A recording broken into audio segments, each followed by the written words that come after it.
Biologia Evolutiva de Gilvan, seja bem-vindo ao nosso canal. Órgãos vestigiais. Na verdade, não é bem só órgãos vestigiais, vai além de órgãos vestigiais. O que é vestigial?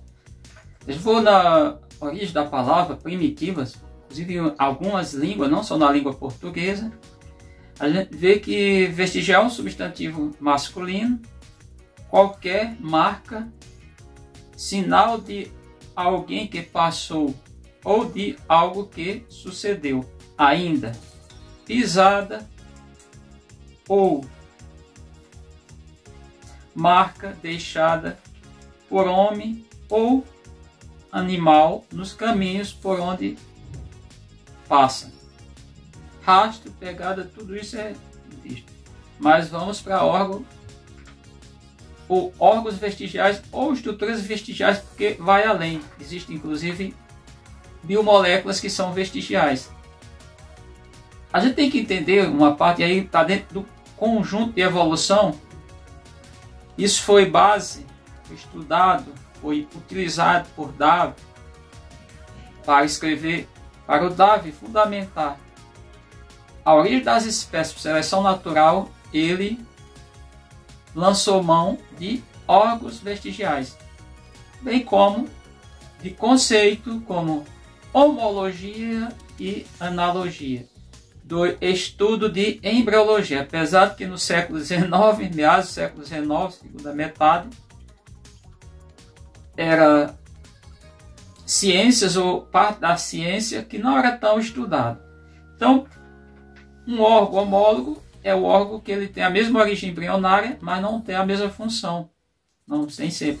No caso dos nossos braços, as asas das aves, as nadadeiras peitorais das baleias, membros anteriores de quadrúpedes e tantos outros exemplos poderia citar. Análogo àqueles que têm origem diferente têm a mesma função. Exemplo: asa dos morcegos comparada às asas de insetos. Asa de morcego é homólogo aos nossos braços, mas não tem a função, serve para voar nos nossos braços. Então vamos entender alguns órgãos vestigiais. Bom, citando em tese, o apêndice vermiforme é o mais famoso no caso humano.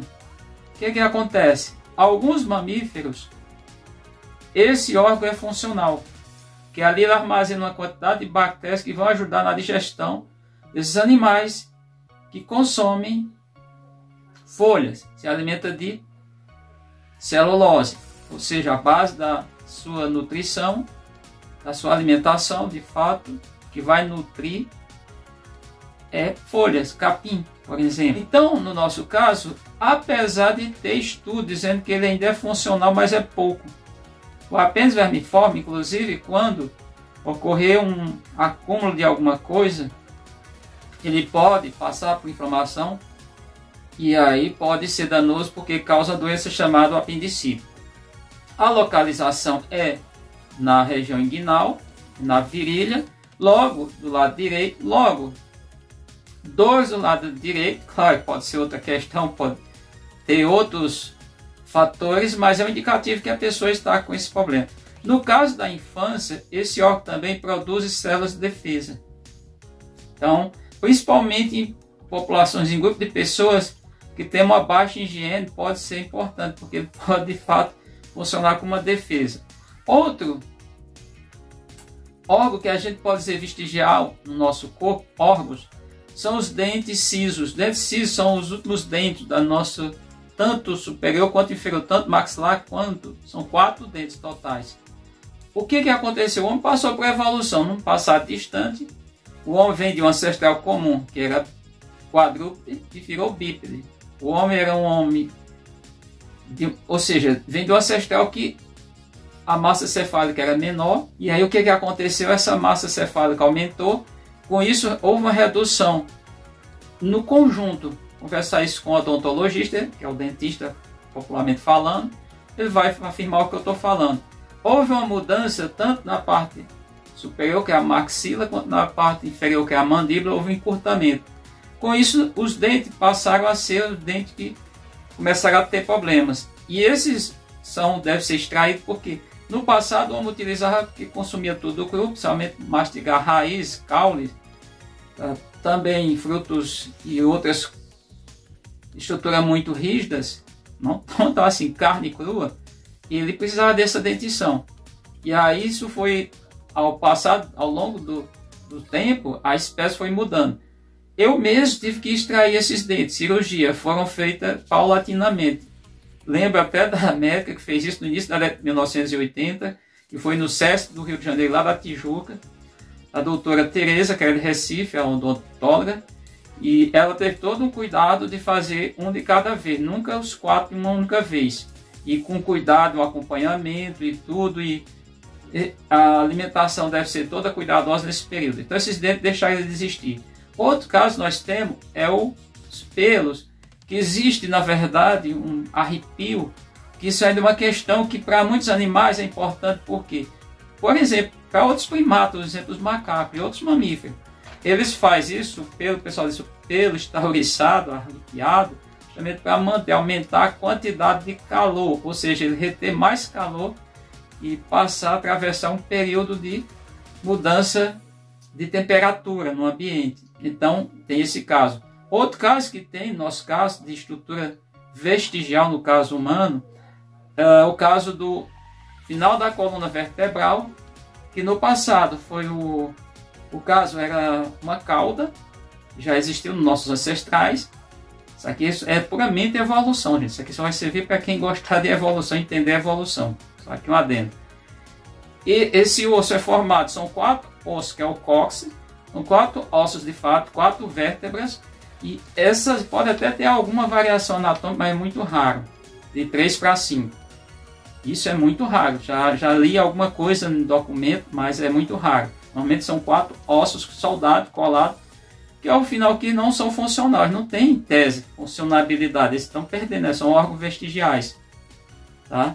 Isso são exemplos que eu posso citar, poderia citar outros, mas do nosso corpo. Posso citar outro também, vou citar outro. Músculos das nossas orelhas, dessa musculatura, ela se torna vestigial. Porque para outros animais, inclusive outros primatas, é funcional. Por exemplo, primatas como o chimpanzé e orangotangos, eles são funcionais, eles mudam, essa musculatura funciona para eles mudar. Claro que o ambiente onde eles vivem é diferente do ambiente humano, justamente para eles captarem mais som. E para outros animais, mamíferos, que está dentro da classe mamália, se a gente pensar em termos de taxon nessa classificação, ainda tem lá o reino animalia, que é o mais abrangente, depois vem o filo vertebrata, nós estamos nesse filo, que está todos, tem no caso aqui, existe vertebrados mamíferos, aí a gente é dividido em classes mamíferos, o que mais? Aves, répteis, anfíbios e peixes, são esses os vertebrados, as classes dentro dos vertebrados. Mas entendendo, também essa musculatura, no caso humano, é vestigial. Vamos pensar outro exemplo, que é homólogo, mas no caso das baleias, o osso do quadril é um osso vestigial, não tem funcionabilidade. Vamos pensar em outros órgãos vestigiais em animais. Eu vou pegar muito em animais, tá, gente? Vou pegar, por exemplo, o caso dos ofídeos, são répteis. Boa parte dos répteis tem pernas, tem órgão locomotor. O caso das cobras, não possui. Mas se você for fazer uma análise, um estudo anatômico, você vai encontrar ainda vestígio de pernas, que existiu no passado distante, nos seus ancestrais. São órgãos vestigiais. Que mais outros exemplos que a gente pode citar ainda de animais é o caso de um bicho chamado Cecília cobra cega, que os olhos são vestigiais, eles vivem enterrados no chão, logo não há necessidade de existir esse olho.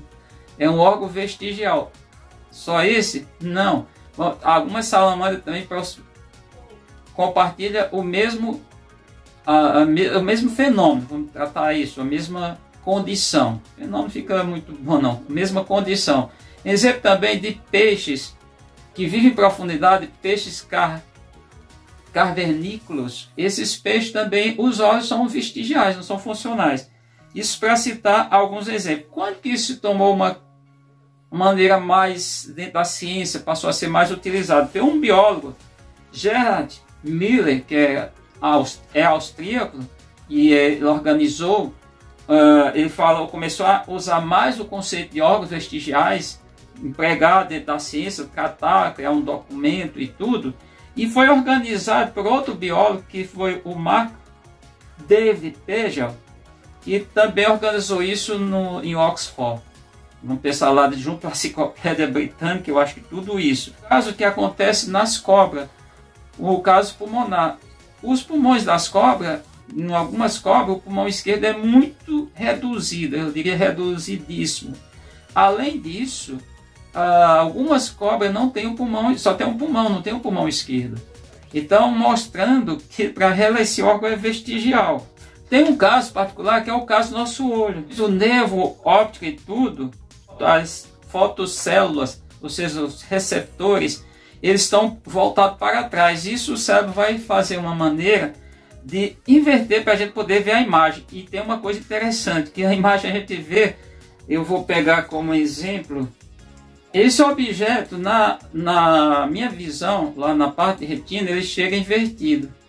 Ele chega dessa maneira e imediatamente consegue-se, por conta disso aí é uma questão de estudo de concavidade e convexidade, mas eu não vou entrar nesse detalhe, não é o objetivo. Aí o nervo óptico consegue, o cérebro consegue colocar ele nessa posição para a gente enxergar. Outros casos de órgãos vestigiais, tem inclusive os pseudogenes, que está ligado aí, nesse caso seria na parte só genética, que está ligado ao DNA e RNA, que aí envolve a questão de enzima transcriptase reversas, mas não vou entrar nesse detalhe, isso aí caberia um vídeo todo. Inseto da ordem Hymenoptera. Quem são os insetos da ordem Hymenoptera? Muitos, todos não. É o caso. Quem são esses grupos? Nós temos as formigas, possuímos os cupins, também, os cupins são os termitas, as vespas e o caso das abelhas. Vamos prestar atenção em dois grupos. Formigas e cupins, eles não têm asas. É órgão vestigial. Porém, os férteis, não os que são chamados de escravos, operários, esses nunca vão apresentar asa, mas os que são reprodutores, que são férteis, eles apresentam asas.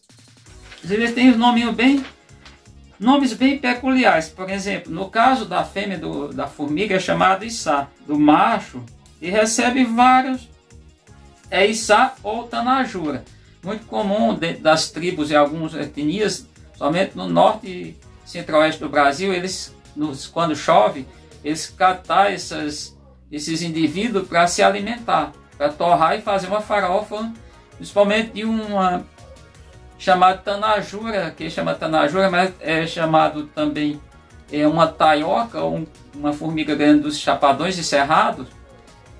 Eles catam esse bicho. Bom, o que tem de interessante? Os machos são chamados bitu, vitu, savitu, cabitu, isabitu, sabitu, escamano. Algumas denominações.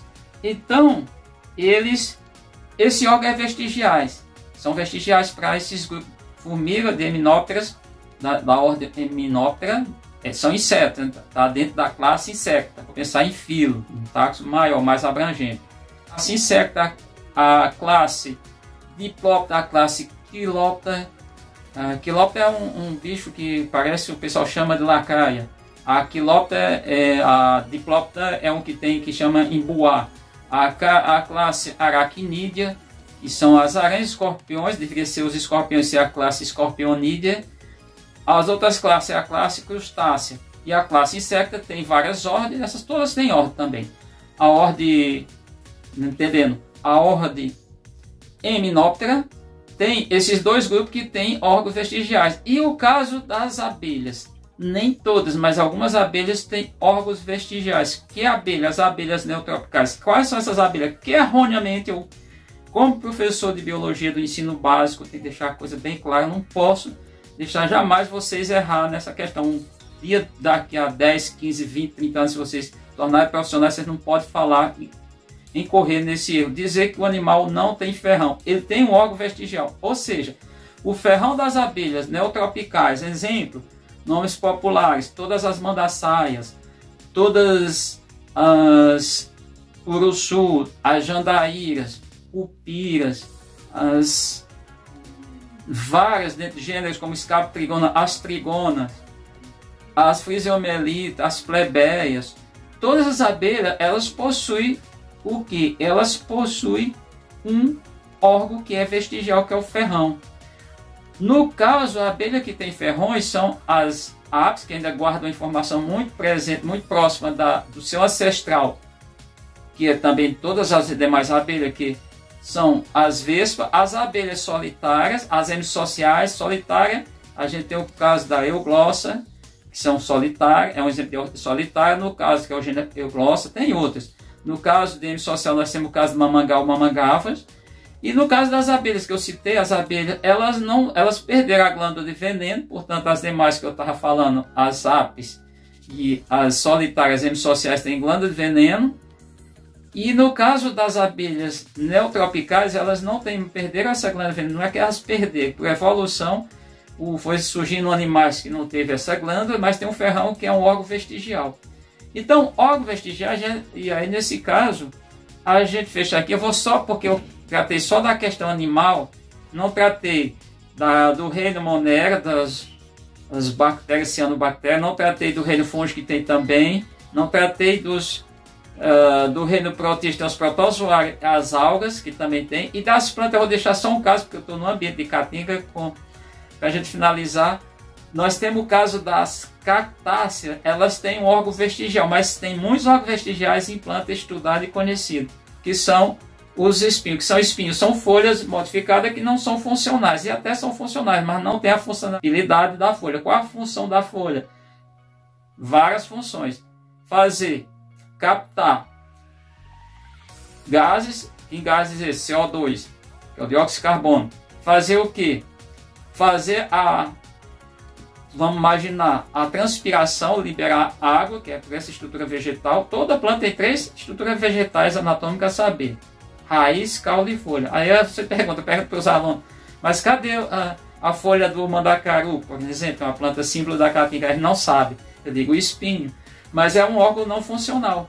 Ele até é uma defesa da planta, mas não é funcional. Ali não faz o que eu falei, não faz a transpiração, não capta o CO2, dióxido de carbono, não faz liberação de O2, o gás oxigênio, e não faz fotossíntese. E onde é que foi feito isso? É feito no caule, que é uma estrutura modificada chamada cladódio. Não é bem só caule, é a estrutura do mandacaru. Então o espinho, que é a folha do mandacaru, é um órgão vestigial. Mas isso caberia, para entrar na parte botânica, uma outra explicação que seria mais do que uma aula, só para a gente explicar tudo isso. Então, que fique claro que são órgãos vestigiais, são também uma base importante para o estudo da evolução. Claro que eu prismei aqui não entrar em muitos detalhes, porque é muito grande, gente, é muito intenso. Só se a gente falar, só para falar do apêndice vermiforme, que é um dos órgãos vestigiais que nós temos no nosso corpo, daria para a gente ficar aqui uns 40 minutos falando, explicando sobre as funções, o que ele foi, o que ele representa, fazendo um paralelo com outros animais que esse órgão é funcional. Então é isso, a gente fecha por aqui o nosso entendimento, nossa explicação sobre órgãos vestigiais, o que são isso, de onde se vem e como isso é importante no estudo de evolução.